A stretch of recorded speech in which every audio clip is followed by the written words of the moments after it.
বন্ধুরা সবাইকে স্বাগতম জানাই মুশফিক অর্গানিক গার্ডেনে। নতুন বন্ধুদের কাছে আবেদন রইল আমার চ্যানেলটিকে সাবস্ক্রাইব করে নেওয়ার জন্য এবং নোটিফিকেশনের জন্য বেল আইকনটি অবশ্যই প্রেস করে নেবেন, যাতে করে আমার নতুন ভিডিওর নোটিফিকেশন আপনাদের কাছে চলে আসে। তো বন্ধুরা, এই দেখতে পাচ্ছেন আমার বাগানের রেড ডায়মন্ড পেয়ারা গাছ প্রচুর পরিমাণে পেয়ারা ধরেছে। তো এখন মে মাস চলতেছে, প্রচুর বৃষ্টি হচ্ছে রাতে দিনে। তো এই মুহূর্তে আমাদের গাছগুলোকে, ফলগুলোকে ছত্রাকের আক্রমণ থেকে, পোকার আক্রমণ থেকে রক্ষা করতে হবে। আমরা যদি এই ফলগুলো এবং গাছগুলোকে রক্ষা না করি তাহলে আমাদের অনেক ক্ষতি হয়ে যাবে। তো প্রচুর যখন বৃষ্টি পড়ে সাধারণত প্রচুর ছত্রাকের আক্রমণ দেখা যায়, যেমন অ্যানথ্রাকনোস। এই কুশি পাতাগুলো, তারপর আমাদের যে পেয়ারা ধরেছে এই পেয়ারার গায়ে বাদামি রং করে ছত্রাকের আক্রমণ হয় এবং ফলগুলো পচে ঝরে পড়ে যায়। তো এই ছত্রাকের আক্রমণ থেকে রক্ষা করতে গেলে আমাদেরকে কীটনাশক, ছত্রাকনাশক প্রয়োগ করতে হবে। তো আমরা দুই উপায়ে করতে পারবো। এটি হলো রাসায়নিক উপায়, আরেকটি হলো জৈব উপায়। তো আমি আজকে জৈব উপায়ে পরিচর্যা করব, কারণ প্রচুর বৃষ্টি হচ্ছে, ফলগুলো ক্ষতিগ্রস্ত হয়ে যাবে। সেজন্য আমি আজকে রাসায়নিক উপায়ে করব না। আপনারা যদি রাসায়নিক উপায়ে করতে চান তাহলে আপনারা ম্যানকোজেব গ্রুপ বা কার্বনডিজিম গ্রুপের ছত্রাকনাশক নিয়ে স্প্রে করবেন। দেখতে পাচ্ছেন বন্ধুরা আমার হাতে নিম তেল। আজকে আমি এটি 2 ml প্রতি লিটার জলের জন্য নিয়ে নেব, নিয়ে তারপর গাছে স্প্রে করব। তো আমি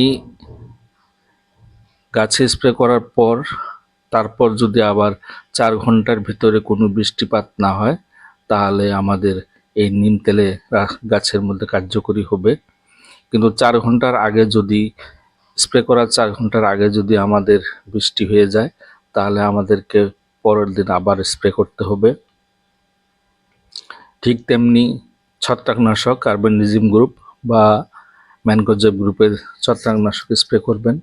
তারপর একটি ইমিডাক্লোরোপিড গ্রুপের কীটনাশক গাছের মধ্যে স্প্রে করে দিবেন।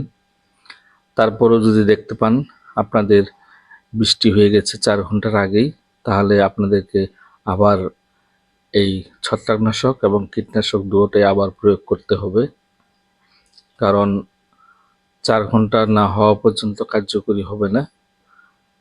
তো সেই জন্য আমাদেরকে 4 ঘন্টার আগে বৃষ্টিপাত হলে আমাদেরকে আবার পুনরায় পরের দিন স্প্রে করে দিতে হবে কীটনাশক, ছত্রাকনাশক।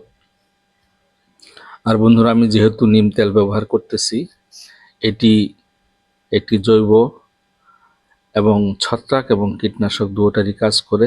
আমাকে আলাদা করে আর ছত্রাকনাশক প্রয়োগ করতে হবে না বা কীটনাশক প্রয়োগ করতে হয় না।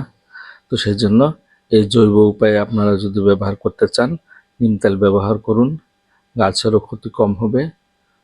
তো বন্ধুরা, এই বৃষ্টির সিজনে আপনারা 1 সপ্তাহ পর পর এই ধরনের স্প্রে করে যাবেন ছত্রাক এবং কীটনাশক। আর নিম তেল যদি ব্যবহার করেন তাহলে 1 সপ্তাহ পর পর নিম তেল প্রয়োগ করে যাবেন। বিকালবেলা করবেন, আর না হলে সকালবেলা, ভোরবেলা সূর্য ওঠার আগে করে নেবেন।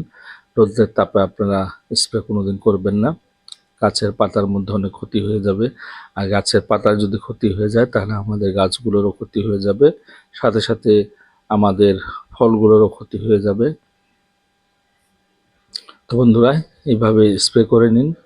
স্প্রে করলে আপনাদের যে সমস্ত চোষক পোকা গাছে চেপে ফলগুলোকে নষ্ট করে ফেলে, আর যে সমস্ত ছত্রাক যেমন অ্যানথ্রাকনোস, সেই অ্যানথ্রাকনোসও চাপতে পারবে না।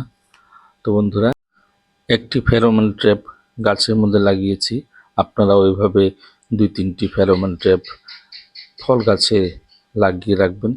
তাহলে যে সমস্ত ছিদ্রকারী পোকা আছে সেই সমস্ত ছিদ্রকারী পোকা আর আমাদের ফলগুলোকে ক্ষতিগ্রস্ত করতে পারবে না। তো এইভাবে ফেরোমন ট্র্যাপ লাগাবেন আর ছত্রাকনাশক কীটনাশক প্রয়োগ করবেন, অনেক ফলন পাবেন। সবাইকে ধন্যবাদ।